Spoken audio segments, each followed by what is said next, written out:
BNP একটি বড় দল, অস্বীকার যেতে পারবে কেউ? না, অস্বীকার যাওয়ার কোনো উপায় নাই। কিন্তু এই দলের মধ্যে এরা কেন ঢুকলো, এদেরকে কেন নিল, আমার মাথায় কাজ করে না। কি দরকার ছিল? এরা তো বিএনপির বোঝা, বিএনপিকে ডুবাই দিবে। হ্যাঁ ভাই, বিএনপিকে ডুবাই দিবে। কথা বলবো আজকে ভিপি নূরকে নিয়ে, রাশেদ খান, যে জুনাইদ সাকি, এনারা তিনজন বিএনপিতে গেছে। আরেকজনকে নিয়ে কথা বলবো, উনি হলো ঠাকুর, মোশাররফ আহমেদ ঠাকুর। ক্রিকেটার মোস্তাফিজুর রহমানের ঘটনা নিয়ে বিএনপি যা করেছে, বিএনপি যে অ্যাপ্রোচ, এতে জাতি বিএনপির আসল অবস্থান বুঝে ফেলেছে, বিএনপির আসল অবস্থান ফাঁস হয়েছে এবং জনগণ বিএনপিকে চিনে ফেলেছে। ফিল্ড লেভেলে যে সেনা সদস্যরা, তারা কোন রাজনৈতিক দলের প্রতি বিরূপ মনোভাব সম্পন্ন। এটা যদি এই মেসেজটা যায় তাহলে এটা বিপজ্জনক হবে, কারণ সেনাবাহিনী হলো শেষ ভরসা। আমাদের সকলের জনপ্রিয় নেতা ভিপি নূর ভাই অনেক মার খাইছেন রাজনীতির জন্য, বহুত কষ্টে বিএনপির একটা টিকিট পাইছেন, পাওয়ার পরেই মানসিক ভারসাম্য হারিয়ে ফেলেছেন আমার মনে হয়েছে। দর্শক, ভারত বাংলাদেশ সম্পর্কের উত্তেজনার মধ্যে সেই আগুনে নতুন করে ঘি ঢেলেছেন আমাদের ক্রীড়া এবং যুব উপদেষ্টা, সাথে তিনি আইন উপদেষ্টাও বটে, আসিফ নজরুল। গতকালকে তিনি যে মন্তব্য করেছেন। আসসালামু আলাইকুম দর্শক, নতুন একটি সংবাদে আপনাকে স্বাগতম। প্রিয় দর্শক, বাংলাদেশের যে বর্তমান প্রেক্ষাপট চলছে তারই আলোকে বেশ কয়েকটি গুরুত্বপূর্ণ ভিডিও নিয়ে আপনাদের সামনে হাজির হয়েছি, যার কিছুটা অংশ বিশেষ আপনারা ভিডিও শুরুতে দেখেছেন। প্রিয় দর্শক, ভিডিও শুরুটা দেখে কিন্তু বুঝতে পেরেছেন আজকের নিউজটা ঠিক কতটা গুরুত্বপূর্ণ এবং ঠিক কোন বিষয়টাকে ইঙ্গিত করছে। তাই বলবো, যারা ভিডিওটি অন করেছেন একটু না টেনে সম্পূর্ণ ভিডিওটি মনোযোগ সহকারে শেষ পর্যন্ত দেখতে থাকুন। দর্শক মণ্ডলী, আমি আর এই বিষয় নিয়ে বেশি কথা বলবো না, চলে যাব আজকের কাঙ্ক্ষিত ভিডিওতে। তার আগে বলবো, যারা এই চ্যানেলে নতুন আছেন অবশ্যই চ্যানেলটি সাবস্ক্রাইব করে পাশে থাকা বেল বাটনটি ক্লিক করে রাখবেন প্রত্যেক মুহূর্তের আপডেট পাওয়ার জন্য। তো চলুন দর্শক, ভিডিওটিতে একটা লাইক দিয়ে ধারাবাহিকভাবে আজকের সবগুলো ভিডিওর আলোচনা দেখে আসি। বিএনপি একটি বড় দল, অস্বীকার যেতে পারবে কেউ? না, অস্বীকার যাওয়ার কোনো উপায় নাই। কিন্তু এই দলের মধ্যে এরা কেন ঢুকলো, এদেরকে কেন নিল, আমার মাথায় কাজ করে না। কি দরকার ছিল? এরা তো বিএনপির বোঝা, বিএনপিকে ডুবাই দিবে। হ্যাঁ ভাই, বিএনপিকে ডুবাই দিবে। কথা বলবো আজকে ভিপি নূরকে নিয়ে, রাশেদ খান, যে জুনাইদ সাকি, এনারা তিনজন বিএনপিতে গেছে। আরেকজনকে নিয়ে কথা বলবো, উনি হলো ঠাকুর, মোশাররফ আহমেদ ঠাকুর। এই প্রোডাক্ট কই থেকে যে আসলো জানি না ভাই, এই মাল কোন গোডাউনের এটাও জানি না, কিন্তু একে পাবেন কোথায় জানেন? তৃতীয় মাত্রায়। এই 10-12 দিন পর পরই তৃতীয় মাত্রায় আসে। গত 1 বছর যাবত দেখতেছি। উনি নাকি আবার শিক্ষক, কিন্তু ওনার উপরে আমি কেন খেপলাম? কারণ কি? কারণ একটাই ভাই, উনি এমন একটা মন্তব্য করছে যেটা আমি সিনেমার মানুষ হয়েও ভাই নিতে পারতেছি না। আপনারা জানেন আমি সিনেমার পর্দায় নায়িকাদের নাচাইতাম, নাচ গান, এগুলো আমার কর্মের একটা অংশ ছিল। তারপর আমি মাইনা নিতে পারতেছি না। এই লোক এমন একটা মন্তব্য করছে, মনে হইতেছে কি জানেন, যদি সামনে পাইতাম না। যাই হোক, ইউটিউবে এগুলো বলতে চাই না। এই লোক তৃতীয় মাত্রায় বলতেছে নেকাব যে পরে মা বোনরা, এই নেকাব নাকি ইহুদি বেশ্যাদের পোশাক। শোনার সাথে সাথে আপনার মেজাজটা কেমন হয়েছে বলেন? মনে হইতেছে না? দেই, মনে হইতেছে তো। এই লোক বলতেছে নেকাব হচ্ছে ইহুদি বেশ্যাদের পোশাক। হায় হায় হায়। আর হেজাব হচ্ছে মুসলমানের পোশাক। হেজাব আর নেকাবের মধ্যে তফাৎটা কি জানেন? হেজাব পরলে ওই যে মুখটা খোলা থাকে, আর নেকাব পরে যেসব মা বোনরা তাদের শুধু চোখটা দেখা যায়। এখন আমাদের দেশে দেখবেন সবাই নেকাবও পরে, হেজাবও পরে, কে চোখ খোলা রাখবে, কে মুখ খোলা রাখবে, এটা তাদের ব্যাপার, এই ঠাকুরের ব্যাপার না। কিন্তু তারপরও আইসা সে তৃতীয় মাত্রায় এই মন্তব্যটা করছে। এই মন্তব্য করার পর তারেক রহমান সাহেবের উচিত ছিল তাকে ডাইকা নিয়া জিজ্ঞেস করা যে, এই মিয়া, তুমি একজন শিক্ষক মানুষ, তুমি এই ধরনের মন্তব্য কেন করলা? এই ধরনের মন্তব্য করার পিছনে কারণ কি জানেন? জামাত ইসলামকে পচাইতে হবে। জামাত ইসলামের মা বোনরা যে নিকাব পরে, হেজাব পরে, তাদেরকে পচাইতে হবে। ওই চোখ দেখা যায়, তাদের সঙ্গে তুলনা করছে বেশ্যাদের। চিন্তা করতে পারেন কত খারাপ মানুষ হইতে পারে? এসব বইলা ভোট বাড়াইতে পারবেন না, ভোট বাড়াইতে পারবেন না। ডে বাই ডে তলানিতে যায় ঠেকতেছে তো, তলানিতে যায় ঠেকতেছে। আপনাদের দলে যে নিছেন এই যে ভিপি নূর, এই লোকটাকে না আমি একটা টাইমে খুব মান্যগণ্য করতাম, ভাবতাম দেশের একটা ভবিষ্যৎ। কিন্তু ধীরে ধীরে দেখলাম বিকাশের দিকে চলে গেছে। বিকাশ নিয়ে অনেক কথাবার্তা আপনারা শুনছেন। যাই হোক, ওই বিকাশ দিয়েই তার জীবন পার হইতেছিল সুন্দরভাবে। এর মধ্যে আইসা আবার ঢুকে গেল বিএনপিতে। বিএনপিতে ঢুকার আগে তার মন্তব্য কি? বিএনপির হাতে ক্ষমতা দেওয়া যাবে না, তারা দেশ ডুবাই দিবে। বিএনপির হাতে স্ট্যান্ডিং দিলে ওইটা নিয়ে খাদের মধ্যে ফেলে দিবে। এই ছিল তার মন্তব্য। যেদিন বিএনপি থেকে নমিনেশন পাইলো, মানে তাকে গ্রহণ করলো বিএনপি, সেদিন থেকে বলতেছে বিএনপি ছাড়া এই দেশ অচল। দেখছেন, রাতারাতি চেঞ্জ। মানে 2 সপ্তাহ আগে কি বলছে, 2 সপ্তাহ পরে কি বলতেছে। কিন্তু বইলা লাভটা কি? নির্বাচনে ভোট পাবেন, পাবেন না, ওই এলাকায় তো ঢুকতে পারেন না। ওই যে হাসান মামুন, উনি যে আছেন গলা চিপা ধরবে তো আপনার। পাটুয়াখালী 3 আসন থেকে উনি দাঁড়াইছে, কিন্তু এলাকায় যাইতে পারে না। এর আগে তো দেখছেন একবার মাইক দই খাইছে, এখনো ঠিক মতো যা দাঁড়াইতে পারে না। কারণ কি জানেন? ওইটা এসা জুইলা বসছে তো। আরে ভাই নিজের দলটা এই যে গণ অধিকার এই নামটারই ডুবাই দিছে, পুরো দলটাকে ধ্বংস করে দিল এই রাশেদ খান আর এই ভিপি নূর। হ্যাঁ, ওনার নাম ভিপি নূর, উনি ভিপি ছিল একটা টাইমে ঢাকা বিশ্ববিদ্যালয়ে, উনি নির্বাচন করে ভিপি হয়েছিল, ওই নামটাই বেচা খাইতেছে, কিন্তু ওইভাবেই চলতো, বিকাশ দিয়েই চলতি ভাই। কেন আবার অন্য দলে গেল? দলে যায় ভাই, এই যে একটা গণ অধিকার নামে একটা দল প্রতিষ্ঠিত করলো, এত বছর খাটাখাটনি কইরা ওইটারে ঠিক ডুবাই দিছে জাস্ট নির্বাচনে একটা আসনের জন্য, মানে উনি এমপি হইয়া সংসদে যাইব। কি করবে? কারণ যে মানুষের কথা, মুখের কথাই ঠিক নাই, জবানই ঠিক নাই। 2 দিন আগে বলে বিএনপি ডুবাই দিবে দেশ, আবার 2 দিন পরে বলে কি বিএনপি ছাড়া এ দেশের কোনো উপায় নাই। তাহলে এই ধরনের মানুষ দিয়া দেশের কি উপকার আসবে বলেন? ওই যে আরেকজন তার সঙ্গে আছে রাশেদ খান, সে তো ভাই দল ত্যাগ করে বিএনপিতে যোগ দিছে, কিন্তু এলাকায় যাইতে পারে না। এলাকার লোক কাফনের কাপড় পইরা রাস্তায় মিছিল করতেছে, আবার ঝাড়ু মিছিল করতেছে। ওই যে আরেকজন দেখেন না, জুনাইদ সাকি, আরে বাবা চুলটা দেখলে কেমন মনে হয়, মানে বুদ্ধিজীবী, কিন্তু ওই বুদ্ধিজীবী ওই একই নিজের দল বিসর্জন দিয়া ওই যে বিএনপিতে গেছে, কিন্তু পাশ করতে পারবে না। বিএনপি বড় বিশাল দল তো ভাই, নিজেদের লোকটাই জায়গা দিতে পারে না, বাইরের লোকরা কি করে জায়গা দিবে বলেন? কোনোভাবে সম্ভব না। দেখেন এর মধ্যে তারেক রহমান আসার পর ওনার ব্যক্তিগত চলাফেরা কথাবার্তা এর মধ্যে একটা পজিটিভ ব্যাপার চলে আসছে, কিন্তু অনেক মানুষ পছন্দ করতেছে, কারণ খুব অল্প কথা বলে, চলাফেরার মধ্যে ভাই ভদ্রতা আছে, ওনাকে মাননীয় বললে উনি এটা মাইনা নেয় না, হাইটা অফিসে যায়, কেউ পায়ে সালাম করতে আসলে দূরে সইরা যায়, সবই কিন্তু পজিটিভ। কিন্তু পজিটিভ হইলে কি হবে? উনার দলের যে লোকজন এরা তো দলটাকে ডুবাই দিতেছে, কারো কথা কোনো ঠিকানা নাই তো। যেমন ধরেন এই যে মির্জা ফখরুল সাহেব, উনি না ভোট দিবে না হ্যাঁ ভোট দিবে, কোন পক্ষে নিজেও জানে না ভাই। এক এক সময় এক এক কথা বলে, তো কথার জবান একটা আছে না মানুষের, জবান তো ঠিক থাকতে হবে একজন নেতার, যে আমি আজকে কি বলতেছি এটা আমার মনে রাখতে হবে। আবার কালকে যায় যদি আমি উল্টা কথা বলি, মানুষ তো আমাকে ঝাড়ু মারবে, ওইদিকে কোনো সেন্স নাই, ওইদিকে কোনো মাথা ঘামায় না, যখন যেটা ইচ্ছে ওইটা বইলা দেয়। এখন না ভোটের পক্ষে বলবে না বিপক্ষে বলবে, এই সিদ্ধান্তই নিতে পারে নাই তো এই দল। কারণ কি জানেন? দেখেন ওনাদের ওই যে তারেক রহমান সাহেব, আপনাদের মনে আছে লন্ডনে বৈঠা বলছিল না যে এই যে গণভোট কি এটা বুঝি না, গণভোটের চেয়ে আলুর ব্যবসা নাকি আলুর গোডাউন দিতে বলছিল, আলু চাষিদের কথা বলছিল। ওই জায়গায় কিন্তু আছে তার দলের লোকজন, সবাই কিন্তু ওই না ভোটের পক্ষে কাজ করতেছে, কিন্তু সরকার কিন্তু হ্যাঁ ভোটের পক্ষে কাজ করতেছে। এটা নিয়েও সমালোচনা যে সরকার কেন কারো পক্ষে যাবে, সরকার তো থাকবে রেফারির ভূমিকায়। হ্যাঁ, খেলা চলতে থাকবে, রেফারির ভূমিকায় থাকবে। না, এটা ওই সরকার না তো, এটা হলো বিপ্লবী সরকার। এই সরকার তো আসছে সংস্কার করার জন্য, দেশের পরিবর্তন আনার জন্য। সেই কাজটা উনি করবে না। সরকার কিন্তু হ্যাঁ ভোটের পক্ষে প্রচার করবে। ওনারা নিজেরা বলছে যে আমরা হ্যাঁ ভোটের পক্ষে প্রচার করবো সারা বাংলাদেশে, করতেই হবে, কারণ ওনাদের এটা দায়িত্ব। কে ক্ষমতায় আসবে না আসবে সরকারের দায়িত্ব না, সরকারের দায়িত্ব হলো হ্যাঁ ভোটটাকে প্রতিষ্ঠিত করা, হ্যাঁ ভোটের পক্ষে জনগণকে আনা। কারণ কি জানেন? এই যে জাতীয় নির্বাচনের যে ভোটটা হবে, এই ভোট দিয়ে আপনি একজন নেতা পাবেন, দেশ পরিচালনা করবে কতদিনের জন্য? মাত্র 5 বছরের জন্য। আর হ্যাঁ ভোট মানে কি? হ্যাঁ ভোট মানে আপনি আগামী 100 বছরের জন্য একেবারে নতুন একটা বাংলাদেশ, 100 বছরের জন্য আপনি একদম বিপদ মুক্ত, আর কোন স্বৈরা শাসকের জন্ম হবে না, আগামী 100 বছরও জন্ম হইতে পারবে না ভাই হ্যাঁ ভোট যদি দেন। সরকার ওই ব্যাপারই আগাচ্ছে, সরকারের সবচেয়ে বেশি আগ্রহ হ্যাঁ ভোট। কিন্তু বিএনপি কিন্তু না ভোটের পক্ষে। কারণ কি জানেন? না ভোট মানি বারবার নির্বাচন করতে পারবে, আর হ্যাঁ ভোট মানি আপনি 2 বারের বেশি নির্বাচন করতে পারবেন না, 2 বারের বেশি দলের প্রধান থাকতে পারবেন না। হ্যাঁ, দলের প্রধান থাকতে পারবেন, কিন্তু প্রধানমন্ত্রীর পদে নির্বাচন করতে পারবেন না। কিন্তু উনাদের তো উপায় নাই, উনারা তো আবার ওই যে বংশীয় দল, হ্যাঁ রাজবংশের দল। দেখেন জিয়া রহমান সাহেবের পরে আসছে বেগম খালেদা জিয়া, তারপরে আসছে আমাদের তারেক রহমান সাহেব, তারপরে আসবে ওনার ওয়াইফ, তারপরে আসবে ওনার মেয়ে। মানে ওই বংশ থেকেই একজনকে আনতে হবে, নাহলে দলের কোনো 2 পয়সার দাম থাকবে না। তো যার জন্য না ভোটের পক্ষে। কিন্তু আমরা তো বুঝা ফেলাইছি হ্যাঁ ভোট মানি মুক্তি, হ্যাঁ ভোট মানি ওদের হাত থেকে মুক্তি। কাদের হাত? যারা আমাদের দেশটাকে ভাই ধ্বংস করে দিছে। হ্যাঁ, গত 54 বছর দেশটাকে একেবারেই ধ্বংস করে দিছে। 71-এ যে স্বাধীনতাটা পাইছিলাম, যদি কোনো দেশের আধিপত্য না থাকতো, আমরা যদি কারো গোলাম না হইতাম, তাহলে এই দেশটা ভাই এতদিন সিঙ্গাপুর হয়ে যেত। হ্যাঁ ভাই, সিঙ্গাপুর হয়ে যেত, কিন্তু ওইটা হইতে দেয় না, আমাদেরকে গোলাম বানায় রাখছে। আর ওই গোলামীর জিঞ্জির থেকে আমরা মুক্তি চাই, আর মুক্তি চাই বলে একটা হ্যাঁ ভোট চাই। ওই যে হারুন নামে একজন আছে না, পাপিয়ার হাজবেন্ড, ওই হারুন বলতেছে আর না ভোট দিলেই নাকি এই দেশটা বাঁচবে, হ্যাঁ ভোট দিলে এই দেশটা ধ্বংস হয়ে যাবে, 72-এর সংবিধান ধ্বংস হয়ে যাবে। এবং এমনও কথা বলছে যারা এই 72-এর সংবিধান মানে না, তারা বেজন্মা। কিন্তু বেগম খালেদা জিয়া নিজেই বলছে যে নেক্সট প্রজন্ম যারা আসবে তারা 72-এর সংবিধানকে নর্দমায় ছুঁড়া ফেলে দিবে।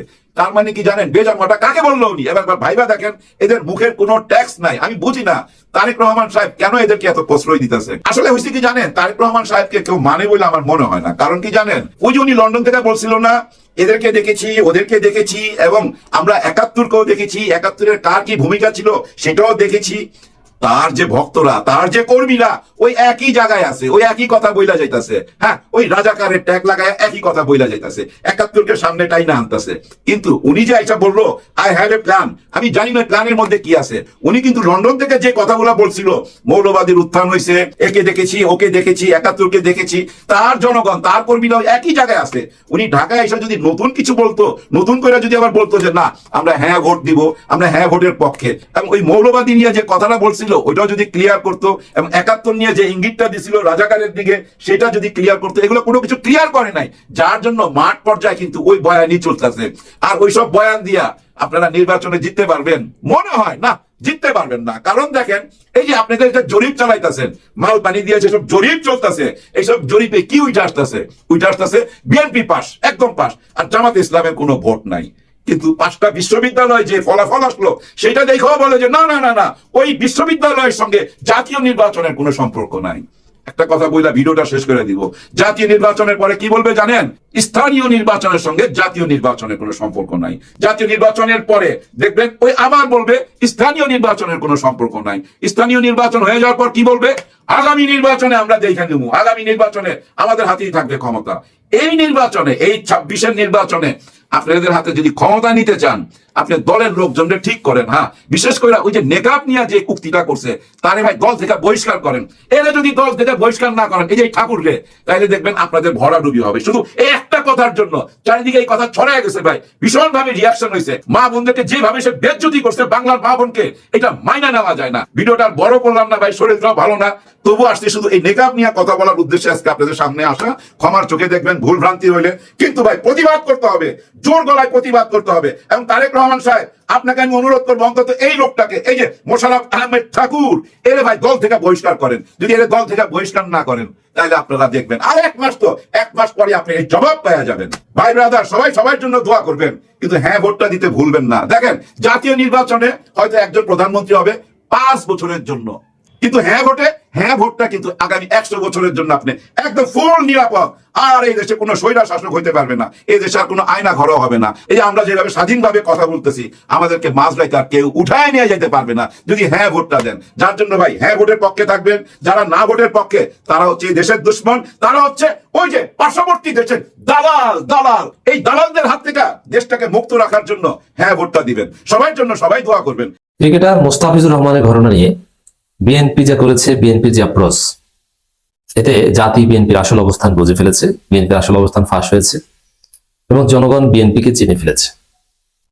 দর্শক, ক্রিকেটার মোস্তাফিজুর রহমানকে আইপিএল থেকে বহিষ্কার করা, চুক্তিবদ্ধ এবং অনেক মূল্যে ক্রয়কৃত একজন খেলোয়াড়কে হঠাৎ করে বাদ দিয়ে দেয়া, এবং সেটা নিয়ে বাংলাদেশ সরকারের যে সিদ্ধান্ত যে তারা ভারতে বিশ্বকাপ খেলতে যাবে না, তারা অনর, প্রয়োজনে বিশ্বকাপ খেলবেই না, তারপর ভারতের মাটিতে বাংলাদেশ খেলবে না, যেটা নিয়ে কূটনৈতিক অঙ্গনে তীব্র উত্তেজনা এবং যার প্রভাব বাংলাদেশের স্বাধীনতা সার্বভৌমত্বের উপর পড়েছে।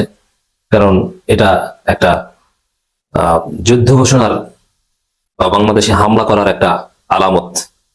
কারণ তারা এখানে গ্রাউন্ড হিসেবে যেটা দেখিয়েছে যে বাংলাদেশে সংখ্যালঘু নির্যাতন হচ্ছে, এই কারণে বাংলাদেশি ক্রিকেটারকে খেলতে দেওয়া যাবে না।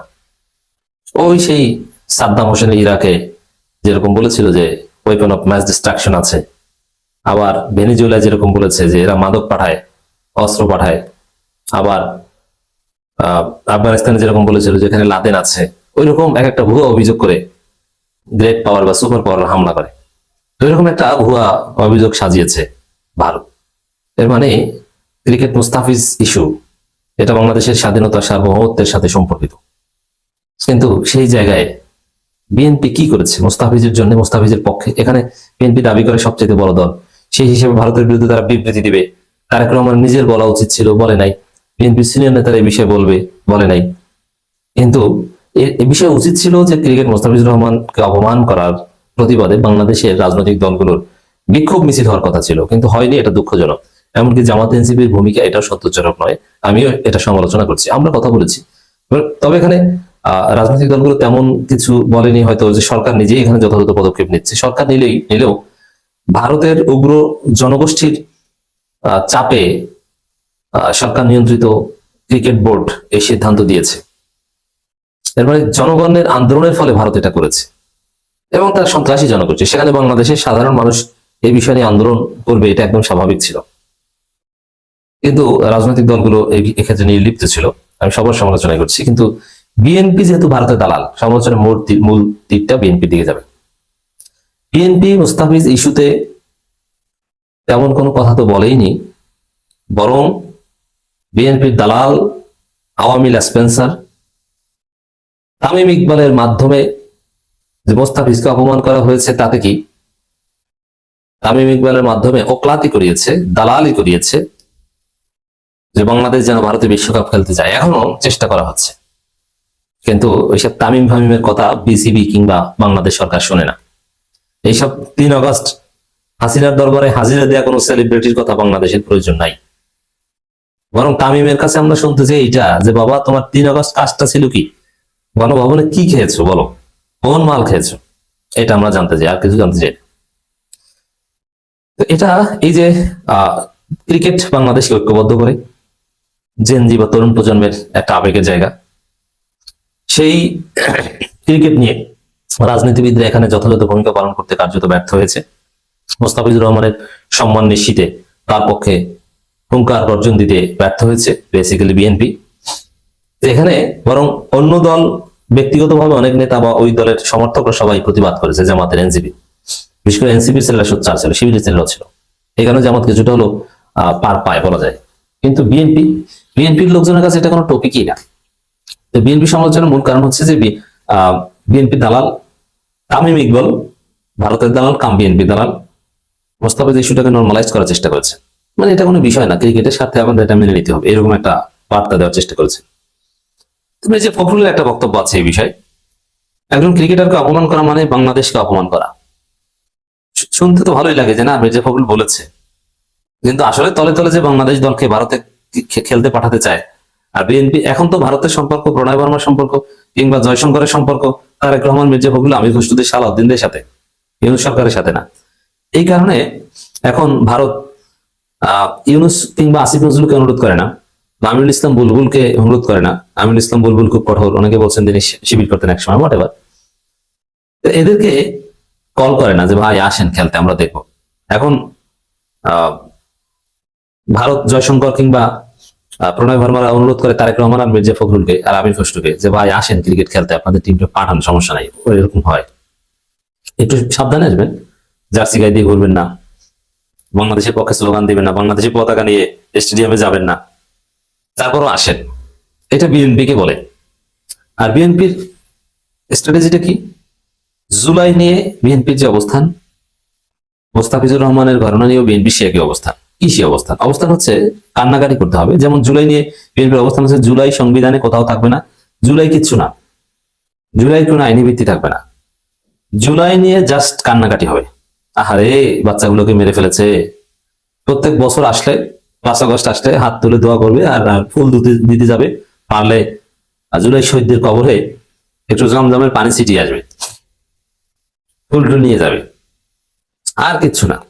যেমন ওসমান আলীর ক্ষেত্রে যেটা করেছে বিএনপি, ওসমান আলীর কবর জিয়ারত করতে যে ধাক্কাধাক্কি করবো, ঠিক আছে, কিন্তু বিচার টিচার চাইবে না। তো জুলাই গণহত্যা যারা করেছে তাদের বিচারও করা যাবে না, জুলাই চেতনা সংবিধানেও থাকবে না, কিছু না, জুলাই ভিত্তিক বাংলাদেশ কিচ্ছু না, জাস্ট জুলাই আসলে বাবা একটু কান্নাকাটি করো। এটা হচ্ছে বিএনপির জুলাইয়ের অবস্থা। বিএনপি যে জুলাইকে ঘৃণা করবে অথবা জুলাইকে ষড়যন্ত্র বলবে তা না, তারা জুলাই পালন করবে, কান্নাকাটি করবে, কিন্তু আইনি ভিত্তি কিছু থাকবে না।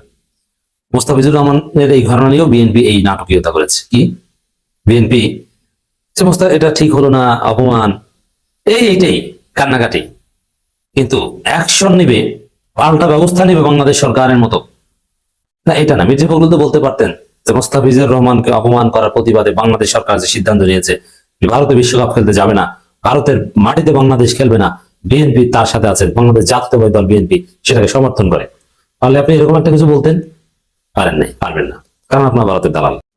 সবার কাছে আমি ভিপি নুরুল হক নুরের জন্য দোয়া চাচ্ছি, কারণ একটা উদীয়মান নক্ষত্র ছিল। একসাথে যিনি শেখ হাসিনার মধ্যে মায়ের ছবি দেখতে পেতেন, একসাথে যিনি শেখ হাসিনাকে ফেসিস্ট মনে করতেন, খুব শৈশবকাল থেকে ছাত্রলীগ করতেন, তারপর কোটা আন্দোলনের মধ্যে তিনি যখন ভিপি হলেন তখন এই নির্বাচন নিয়ে প্রশ্ন উঠছিল যে টোটাল সিস্টেম ছাত্রলীগের যারা বড় বড় পদ পদবী শুধু ভিপি পদটা কেন ভিপি নুর পাইছে, এটা কি কোনো পাতানো নির্বাচন ছিল? সেই নির্বাচন নিয়ে ভিপি নুরের যে টিম ছিল তারা প্রতিবাদ করছে, বলছে আবার ইলেকশন হইতে হবে। সেই নির্বাচনে ভিপি নুর বলছিল যে শুধু ভিপি পদটা ঠিক আছে, নির্বাচনটা সঠিক হয়েছে, বাকিগুলো আবার হওয়া দরকার। ওয়ান এন্ড অনলি বাংলাদেশে বিকাশ প্রথার চালু, ক্রাউড ফান্ডিং এর জনক বা গুরু, আমাদের সকলের জনপ্রিয় নেতা ভিপি নুর ভাই অনেক মার খাইছেন রাজনীতির জন্য, বহুত কষ্টে বিএনপির একটা টিকিট পাইছেন, পাওয়ার পরেই মানসিক ভারসাম্য হারিয়ে ফেলেছেন আমার মনে হয়েছে। কারণ এই যে তরুণ প্রজন্মের যারা রাজনীতিবিদ, ভিপি নুরের শিষ্য হচ্ছে নাহিদ, আসিফ, যারা আছে, এখন গুরুর এই অবস্থা, শিষ্যদের জানি কি অবস্থা হয়। কেন বললাম? বাংলাদেশে মানুষ নতুনত্ব চাইছে, আওয়ামী লীগ, বিএনপি বা জামাত ইসলাম এদের বাহিরে গিয়ে যে নতুন ছেলেরা যারা আসবে রাজনীতিতে তাদের কাছ থেকে দেড় জাতি কিছু পাবে, তারা অন্তত অতীতের রাজনীতিবিদদের মতন ঢালাও কথাবার্তা বলবে না। কিন্তু ভিপি নুর দিন শেষে সবাইকে হতাশ করেছেন। গণ অধিকার পরিষদের সভাপতি ডাকসুর সাবেক ভিপি বলছেন, আমরা বলতে পারি বিজয় আমাদের হয়েই গেছে, 12ই ফেব্রুয়ারি শুধু আনুষ্ঠানিকতা হবে। তার মানে কি ডক্টর ইউনূসের সাথে সেটেল হয়ে গেছে বিএনপি? এখন এই প্রশ্ন কি আসে না? উইরা এসে জুইরা বসে বিএনপির মারা দেওয়ার কাছে ব্যস্ত হয়ে গেছে ভিপি নুর। আবেগ। তিনি আসলে যেটা বুঝাইতে চাইছেন, আমি যদি বুঝে থাকি, যে বর্তমান বাংলাদেশে জনাব তারেক রহমানের ফেরার পরে বাংলাদেশের যে রাজনৈতিক পরিস্থিতি এটা বিএনপির অনুকূলে, বিশেষ করে তারেক রহমানের ব্যক্তি গুণাবলীতে। যেমন যেটা প্রশংসনীয় করতে হবে, ওইদিন এক সাংবাদিক তেল মারতেছিল, তিনি বলছিলেন যে প্লিজ এ স্যার কি জানে মাননীয় এগুলা বললেন না। দেখছেন তো অনেকে, তাই না, একদম পায়ে ধরে সালাম উনি না করছেন, পজিটিভ জিনিস, এগুলোকে মানুষ পছন্দ করে। বিএনপির একটা পজিটিভ ফিডব্যাক তৈরি হচ্ছে তারেক রহমানের ব্যক্তিত্বের কারণে। কিন্তু বিএনপি নির্বাচনে বিজয়ী হবে এটা তো গ্যারান্টি হয় নাই ভাই। দেশে নির্বাচন হবে, জামাতও পাশ করতে পারে, জাতীয় পার্টি করতে পারে, অন্য দল করতে পারে, বিএনপিও করতে পারে, বিএনপির মাঠ ভালো। কিন্তু আপনি যখন বলেন বিজয় আমাদের হয়েই গেছে, 12 তারিখ শুধু আনুষ্ঠানিকতা, তো তাহলে কি এই ভোটের মধ্যে কি কোনো সিস্টেম হয়ে গেছে? জামাত যে বলতেছে পাতানো নির্বাচন হবে, আসিফ নজরুল বলতেছে, আসিফ উপদেষ্টা আসিফ পাতানো নির্বাচন হবে, আপনি তো ওই আগুনে ঘি ঢেলা দিচ্ছেন রে ভাই। আপনার মতো একজন দায়িত্বশীল মানুষ বিএনপি দয়া টয়া করে একটা সিটের ব্যবস্থা করছে না? বিএনপি যদি সিট না দিত, ভিপি নুর বাংলাদেশের কোন অঞ্চল থেকে চেয়ারম্যানই পাশ করবে না যদি ওই আসনে বিএনপি, জামাত, আওয়ামী লীগ নির্বাচন করে। আমি চ্যালেঞ্জ দিয়ে বলতে পারি, এনসিপির কোন নেতা, হাসনাত তার বিষয়টা বাদ দিয়ে, বা তাসনিম যারা, আমি 2-4 ছেলে মেয়েকে রেসপেক্ট করি, আমার কাছে মনে হয় এখন একটা লাইনে আছে, 100তে 100 না থাকলেও 90 আছে। এই দুইজন ছাড়া বাংলাদেশের যে কোনো আসনে বিএনপি, জামাত, আওয়ামী লীগ প্রার্থী দিচ্ছে, জাতীয় পার্টি প্রার্থী দিচ্ছে, আর সেখানে এই ভিপি নুর বলেন, রাশেদ বলেন, আর এনসিপির অন্য নেতা বলেন, একটা ছেলে চেয়ারম্যানই পাশ করবে না। এটি হচ্ছে বাস্তবতা। এখন বাকিরা দয়া টয়া করে দিছে, ভাই আপনার কাছে আল্লাহ রসুলের দোহাই এমন কোনো কথা বলেন না যেটা নিয়ে বিএনপি বিপদে পড়বে। একটা ফ্রি অ্যান্ড ফেয়ার মানুষ নির্বাচন দেখতে চাচ্ছে। আপনি যখন এই ধরনের কথা বলেন, এটা তো বোঝা যায় যে তলে তলে কোনো সেটিং হয়ে যাচ্ছে। জামাত তো প্রশ্ন এমনি তুলে রাখছে, আর ওটা পারবে, সমালোচনা আসবে। আপনি উইরা এসে জুইরা পড়ছেন, আপনার তো ওগুলো গায়ে লাগে না, মাইট টেরো খাইছেন, এটা তো গায়ে লাগে না। গতকালকে পটুয়াখালীর 10 মিনা উপজেলার বাঁশবাড়িয়া ইউনিয়নে তিনি বলছেন যে একটা মাহফিল ছিল, তো মাহফিলে গিয়ে তিনি বলছেন, আমি আপনাদের পাশে থাকতে চাই, থাকেন, আপনাদের নিয়ে কাজ করতে চাই, করেন। ধর্মীয় সামাজিক অনুষ্ঠানে বিএনপি, গণ অধিকার পরিষদ, আওয়ামী লীগ, জামাত সহ সব রাজনৈতিক এবং ইসলামিক দলের মানুষের একসঙ্গে অংশগ্রহণ আমাদের নৈতিক দায়িত্ব। সুন্দর কথা, আমরা যেটা ভালো এটাকে ভালোই বলি। 10 মিনা গলাচিপাকে রোল মডেল করতে চান, করেন, সবাই খুশি হবে। এখানে সব রাজনৈতিক দলের নেতাদের অংশগ্রহণ থাকবে, পারস্পরিক সম্প্রীতি বজায় থাকবে, এটাও সুন্দর পদক্ষেপ। ওয়াজ মাহফিল, দোয়া মাহফিলের অংশ আমাদের সংস্কৃতি বৈচিত্র্য, ঠিক আছে, তো প্রত্যেক মানুষ ধর্ম মত করবে, সব সুন্দর, আমার কাছে সবই ভালো লাগছে। শুধুমাত্র এই যে কথাটা, এটাই ভেজাল লাগছে। নূর ভাই, বক্তব্য দেওয়ার সময় একটু বুঝে শুনে দিতে হবে যে আপনার বক্তব্যের সমালোচনার জায়গা যেন বিএনপির জন্য তৈরি না হয়, আপনারও না হয়। কারণ আপনারাই তো সারা বছর সবার সমালোচনা করছেন, এখন আপনি নেতা হয়েছেন, আপনি ভুল করলে আমরা সমালোচনা করবো, এটাই তো আমাদের কাজ, ভালোর জন্য করি। ভালো থাকুন। ফিল্ড লেভেলে যে সেনা সদস্যরা, তারা কোন রাজনৈতিক দলের প্রতি বিরূপ মনোভাব সম্পন্ন, এটা যদি এই মেসেজটা যায় তাহলে এটা বিপজ্জনক হবে, কারণ সেনাবাহিনী হলো শেষ ভরসা।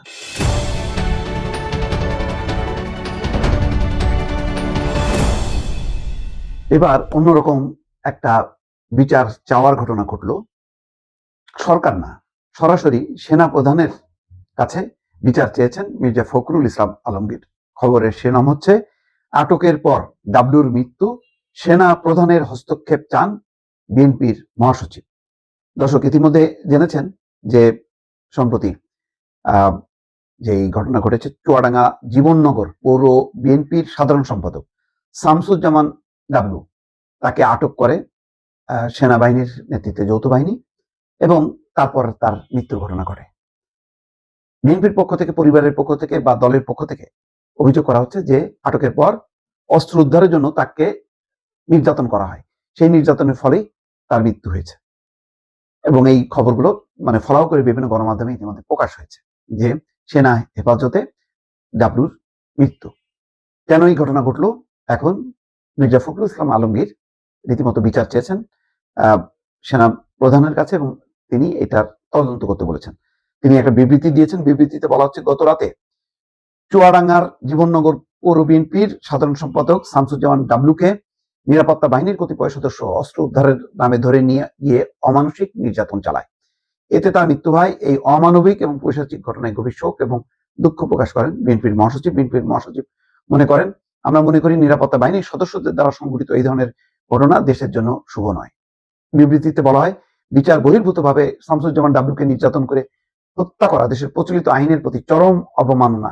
বর্তমানে অন্তর্বর্তীকালীন সরকারের আমলে যে কোনো অপরাধের জন্য বিচারিক আদালতের মাধ্যমে দোষীর শাস্তি নিশ্চিত হবে, এটি জনগণের প্রত্যাশা। কিন্তু চুয়াডাঙ্গার জীবননগর পৌর বিএনপির সাধারণ সম্পাদক শামসুজ্জামান ডাবলুকে নিরাপত্তা বাহিনীর সদস্যরা অস্ত্র উদ্ধারের নামে তাকে ধরে নিয়ে গিয়ে অমানসিক নির্যাতন করা হয়, যা দেশের মানুষের কাছে গ্রহণযোগ্য নয়। আমি এই ধরনের লোমহর্ষক এবং মর্মান্তিক ঘটনার বিষয়ে সেনাপ্রধানের হস্তক্ষেপ কামনা করছি। এর আগেও কিন্তু সম্ভবত চট্টগ্রাম অঞ্চলে একজন বিএনপির নেতা বা ব্যবসায়ী, তাকে এরকম নির্যাতনের ফলে মারা যায়। তারপরে সংশ্লিষ্ট সেই এদেরকে ক্লোজ করা হয়, সেই সেনা কর্মকর্তাদেরকে, যে নির্যাতনের ফলেই মারা গেছে। এটা কিন্তু দ্বিতীয় ঘটনা ঘটলো এবং এটা উদ্বেগজনক। নির্বাচনের এরকম তফসিল ঘোষণার পর অস্ত্র উদ্ধারের জন্য যদি নির্যাতন করা হয়, আসলে কি অস্ত্র উদ্ধার হয়েছে নাকি হয়নি, মানে সংবাদ কি সঠিক ছিল নাকি ছিল না, কারো দ্বারা কি প্ররোচিত হয়ে সেনা সদস্যরা এই ঘটনা ঘটালো নাকি ঘটেনি, এখন এটা জানা যাবে যদি একটা তদন্ত করা হয়। সুতরাং সেনাবাহিনীর সেই প্রাতিষ্ঠানিক ক্ষমতা আছে তদন্ত করে এটার একটা সুরাহা করা, নতুবা একটা ভুল বার্তা যাবে যে সম্ভবত মানে ফিল্ড লেভেলে যে সেনা সদস্যরা তারা কোন রাজনৈতিক দলের প্রতি বিরূপ মনোভাব সম্পন্ন। এটা যদি এই মেসেজটা যায় তাহলে এটা বিপজ্জনক হবে, কারণ সেনাবাহিনী হলো শেষ ভরসা এবং সবাই জানে যে আগামী আইন শৃঙ্খলা নিয়ন্ত্রণে পুলিশের চেয়ে সেনাবাহিনীর ভূমিকাই থাকবে সবচেয়ে বেশি কার্যকর। এই অবস্থায় সেনাবাহিনীর যদি এই ঘটনাটা যদি বিতর্কিত হয়, অনাকাঙ্ক্ষিত হয় এবং যেটা অভিযোগ করা হচ্ছে সেটা যদি সত্য হয়, তাহলে কিন্তু পরিস্থিতি অন্যদিকে মোড় নেবে। সুতরাং সঠিক তদন্তই হচ্ছে এর সমাধান। দর্শক, ভারত বাংলাদেশ সম্পর্কের উত্তেজনার মধ্যে সেই আগুনে নতুন করে ঘি ঢেলেছেন আমাদের ক্রীড়া এবং যুব উপদেষ্টা, সাথে তিনি আইন উপদেষ্টাও বটে আসিফ নজরুল। গতকালকে তিনি যে মন্তব্য করেছেন, আইসিসি বাংলাদেশ সরকারকে, বিসিবিকে নাকি চিঠি দিয়েছে, ভারতে বাংলাদেশের জন্য খেলা রিস্কি, এই খবর দেওয়ার পরে বিশ্বব্যাপী চাঞ্চল্যের সৃষ্টি হয়। বিশ্বের বিভিন্ন গণমাধ্যম থেকে বিভিন্ন ধরনের খবর প্রচার করা হয় এবং আইসিসি ব্যাপারটাকে অস্বীকার করে। আইসিসি বলে যে এই ধরনের কোনো চিঠি দেওয়া হয়নি। আইসিসি যখন অস্বীকার করে তখন বিসিবিও দ্রুত তার সাথে বিবৃতি দিয়ে বলে যে আইন উপদেষ্টার এই কথা সত্য নয়, আইসিসির অবস্থান সেটা নয়। ইন্ডিয়ান গণমাধ্যম, বিশ্ব গণমাধ্যম সেই ব্যাপারগুলোতে নতুন নতুন খবর দিতে থাকে। চট জলদি বাংলাদেশ সরকারের প্রেস উইং থেকে বিবৃতি দেয়া হয়। উপ প্রেস সেক্রেটারি তিনি জানান যে বক্তব্য আসিফ নজরুলের দিয়েছেন সেটা আইসিসির অফিসিয়াল বক্তব্য নয়। যদি এটাই হয় তাহলে আসিফ নজরুল যেটা বললেন, যে কথাগুলো বলেছেন, সেই কথাগুলোর ভিত্তি কোথায় থাকলো? এদিকে বিভিন্ন গণমাধ্যম, বাংলাদেশের গণমাধ্যম সহ বিভিন্ন গণমাধ্যম জানাচ্ছে আইসিসি ভারতে বাংলাদেশের খেলা নিয়ে কোনো নিরাপত্তা শঙ্কা দেখছে না। এরকম পরিস্থিতিতে পুরো ঘটনা কোন দিকে যাচ্ছে? বাংলাদেশ সরকার কি একেবারে পণ করে বসে আছে যে কোনোভাবেই তারা ভারতে যাবে না, ভারতে খেলবে না? যদি তাই হয় তাহলে ভারতের সঙ্গে চলমান যে বাণিজ্য সম্পর্কগুলো অবশিষ্ট রয়েছে সেগুলোই বা থাকার প্রয়োজন কি? সেই প্রশ্নও অনেকে করছেন।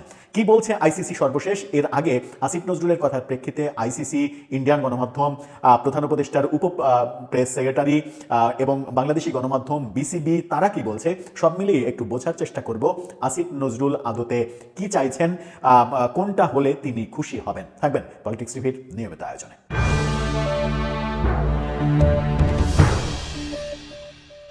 দর্শক, বলছিলাম বাংলাদেশের ক্রিকেটের কথা। বাংলাদেশের ক্রিকেটকে নিয়ে ভারতের সঙ্গে উত্তেজনা আরও বেড়েছে এবং সেই আগুনে নতুন করে ঘি ঢেলেছেন আসিফ নজরুল। আসিফ নজরুলের ওই প্রসঙ্গে পরে আসি। সর্বশেষ যে অবস্থাটা সেটা আপনাদের সঙ্গে শেয়ার করতে চাই। সেটা যেটা জানাচ্ছে গণমাধ্যম, অন্য দেশের গণমাধ্যমের উপরে নির্ভরশীল হতে চাই না আমরা বাংলাদেশের গণমাধ্যমের খবরই দিতে চাই। বিডি নিউজ 24, বাংলাদেশের সবচেয়ে আস্থাবান সংবাদ সংস্থা যেটা বিডি নিউজ 24, তারা যেটা জানাচ্ছে, তাদের শিরোনামটা দেখে নিন। সেখানে বলছে ভারতে বাংলাদেশ দলের জন্য নিরাপত্তা হুমকি নেই, আইসিসির মূল্যায়ন। অর্থাৎ যেটা আসিফ নজরুল বলছেন ঠিক তার উল্টো বক্তব্যটা হচ্ছে আইসিসির, সেটা বিডি নিউজ দাবি করছে। ইএসপিএন ক্রিক ইনফো এই খবর দিয়েছে বলে বিডি নিউজ বলছে। আইসিসির একটি নিরাপত্তা মূল্যায়ন তুলে ধরেছে বাংলাদেশ ক্রিকেট বোর্ডের আইসিসি নিরাপত্তা মূল্যায়ন তুলে ধরেছে বাংলাদেশ ক্রিকেট বোর্ড বিসিবির কাছে, যেখানে টি-20 বিশ্বকাপের জন্য ভারতে বাংলাদেশ দলের জন্য কোনো সুনির্দিষ্ট বা উল্লেখযোগ্য হুমকি নেই।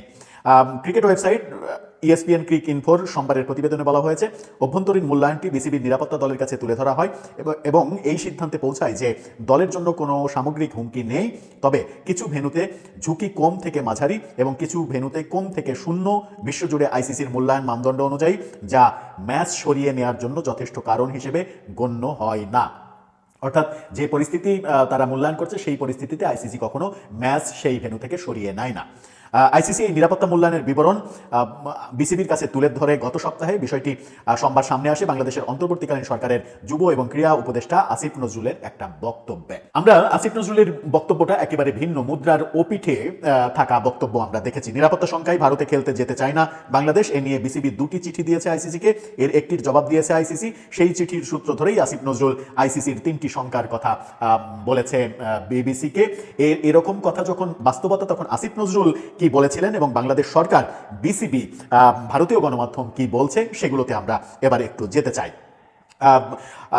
এই দেখে নিন, আপনারা দেখে নিতে পারেন জাগো নিউজ 24 এর খবরটা।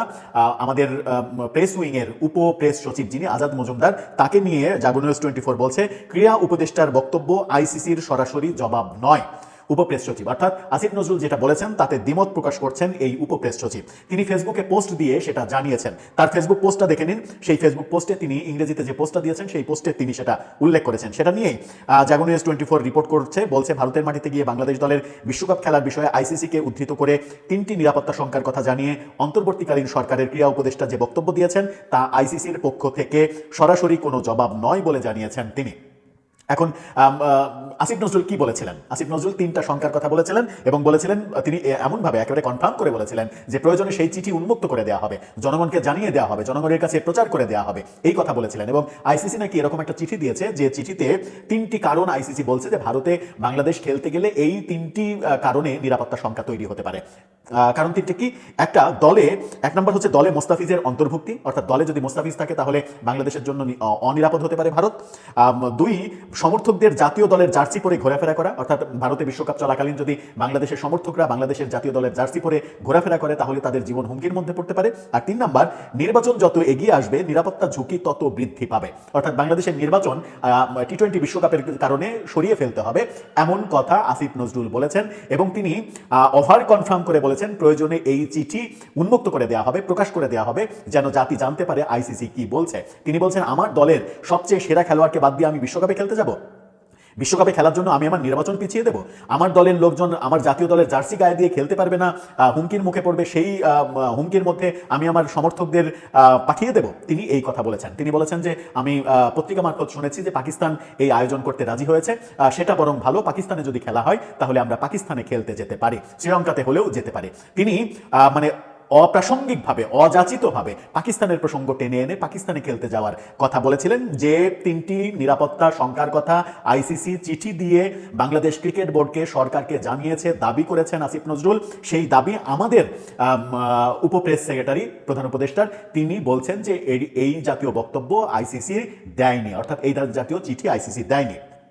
তিনি যখন এই কথা বলছেন তখন বাংলাদেশ ক্রিকেট বোর্ড কি বলছে? বাংলাদেশ ক্রিকেট বোর্ডের বক্তব্য তুলে ধরেছে দৈনিক সমকাল। সমকালের শিরোনামটা দেখুন, ফটোকার্ডটা, ক্রীড়া উপদেষ্টা বক্তব্য আইসিসির আনুষ্ঠানিক কোনো জবাব নয়। বিসিবি। অর্থাৎ বিস্তারিত কথাতে আমিনুল ইসলাম বুলবুল, বিসিবি সভাপতি, তিনি বলেছেন আইসিসির এই ধরনের লিখিত কোনো চিঠি বিসিবিকে দেয়নি। এটা কোনো তাদের আনুষ্ঠানিক কোনো কর্তৃপক্ষের বক্তব্য নয়। আইসিসির আইন শৃঙ্খলা বিষয়ক কমিটি বাংলাদেশের সঙ্গে যখন আলোচনা করেছে, সেই আলোচনায় ভারতে কোন কোন ব্যাপারে শঙ্কা, নিরাপত্তা শঙ্কা এরকম থাকতে পারে, এই ব্যাপারগুলো দুই পক্ষের মধ্যে আলোচনা হয়েছে। এটা আইসিসির কোনো অবস্থান নয়, আইসিসির কোনো আনুষ্ঠানিক জবাবও নয়। বাংলাদেশের দুই পক্ষ, মানে বাংলাদেশের যে পক্ষ বললে সব থেকে মজবুত হয় বিসিবি, সেই বিসিবি বলেছে, বাংলাদেশ সরকারের উপপ্রেস সেক্রেটারি তিনিও বলছেন। আবার ভারতীয় গণমাধ্যম ইন্ডিয়া টুডে তারা আসিফ নজরুলের ওই বক্তব্যের পরপরই যে শিরোনাম করেছিল সেটা দেখে নিতে পারেন। সেখানে তারা বলছে আইসিসি রিজেক্ট ক্লেম ইট ভ্যালিডেটেড বাংলাদেশের সিকিউরিটি কনসার্ন ইন ইন্ডিয়া। অর্থাৎ আইসিসি আসিফ নজরুলের যে বক্তব্য, নিরাপত্তার যে ব্যাপার, যে বক্তব্য দিয়েছে বাংলাদেশ, সেই বক্তব্য আইসিসি ডিনাই করছে, বলছে আইসিসির বক্তব্য এটা নয়। এই যে আইসিসি নিয়ে ভুলভাল কথা বলা হলো, এবং এই ভুলভাল শব্দটা একটু সম্মানজনক শব্দ।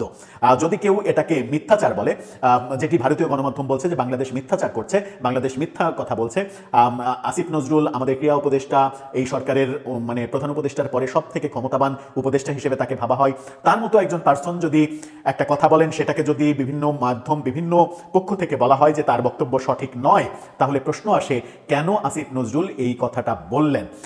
আদতে কি আমরা চাই না বাংলাদেশ ক্রিকেট খেলুক কিংবা বাংলাদেশের ক্রিকেট বেঁচে থাকুক? সেটা চাই না। সেই কারণেই বোর্ড পরিচালককে দিয়ে তামিম ইকবালকে ভারতের দালাল বলা হচ্ছে। কদিন আগেই, এই তো কয়েক বছর আগে বলিউডে একটা গান গেয়ে নিজেকে গর্বিত প্রমাণ করা, ফেসবুক স্ট্যাটাস দেয়া এক বিসিবি পরিচালক হঠাৎ করে মানে তামিমকে ভারতের পারপাস সার্ভ করছে এরকম বক্তব্য দিচ্ছেন, ভারতের দালাল বলছেন। এই ঘটনাগুলো যখন ঘটছে, পাশাপাশি ক্রীড়া উপদেষ্টার গতকালকের এই বক্তব্য এবং বিশ্বব্যাপী সেই বক্তব্যের বিরুদ্ধে বক্তব্য প্রচারিত হওয়া এবং আইসিসির প্রত্যাখ্যান করা, বিসিবিরও বাংলাদেশ ক্রিকেট বোর্ডেরও প্রত্যাখ্যান করা, বাংলাদেশ সরকারের উপপ্রেস সেক্রেটারি তিনি বিবৃতি দিয়ে বুঝিয়ে দিচ্ছেন যে এটা আইসিসির বক্তব্য নয়, তখন আমাদের উপদেষ্টার এটা সম্মানহানি হয় কিনা, সেটা একটা বড় বিষয়। আসলে হচ্ছেটা কি, আর আমরা চাইছি বা কি, আমরা কি চাই, এটা কিন্তু এখন পর্যন্ত পরিষ্কার নয়। আইসিসির সর্বশেষ যে অবস্থান, সেই অবস্থান একটু নমনীয় হওয়ার যে মানে প্রত্যাশা আমাদের ছিল, আমার মনে হয় যে গতকালকে ক্রীড়া উপদেষ্টার আইসিসি সম্পর্কে এই ভুলভাল কথা আমাদেরকে আরো বিপদের মধ্যে ফেলে দিল। আইসিসি যে একটু নমনীয় হতে পারত কিংবা আমাদের দাবি পূরণ করার কাছাকাছি অন্তত যেতে পারত, সেটা এখন আর আইসিসি করবে বলে মনে হয় না আমার। সেটা আইসিসি আর করবে না, একেবারে স্ট্রেট কাট। সর্বশেষ রিপোর্টটা তো বিডি নিউজের রিপোর্টটা আপনাদের বললামই, ক্রিক ইনফো যেটা বলছে, আইসিসি সিদ্ধান্ত নিয়ে ফেলেছে যে ভারতে বাংলাদেশের জন্য কোনো নিরাপত্তা শঙ্কা নেই, এরকম রিপোর্ট তারা দিয়ে দিয়েছে।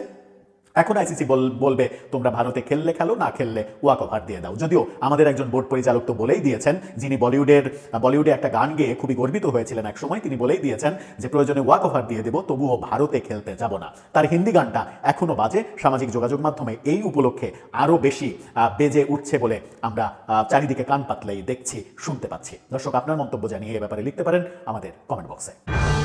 সুপ্রিয় দর্শক, আমি আশা করছি আজকের নিউজটা আপনারা সকলে মনোযোগ সহকারে শেষ পর্যন্ত দেখেছেন। তো আজকের নিউজটা দেখে আপনার কাছে কি মনে হয়েছে, আপনার মূল্যবান মতামত অবশ্যই কমেন্ট সেকশনে লিখে যাবেন। দেখা হচ্ছে পরবর্তী কোনো আপডেট নিউজে। সে পর্যন্ত সুস্থ থাকবেন, ভালো থাকবেন, আমার জন্য দোয়া করবেন। আসসালামু আলাইকুম ওয়া রাহমাতুল্লাহি ওয়া বারাকাতুহু।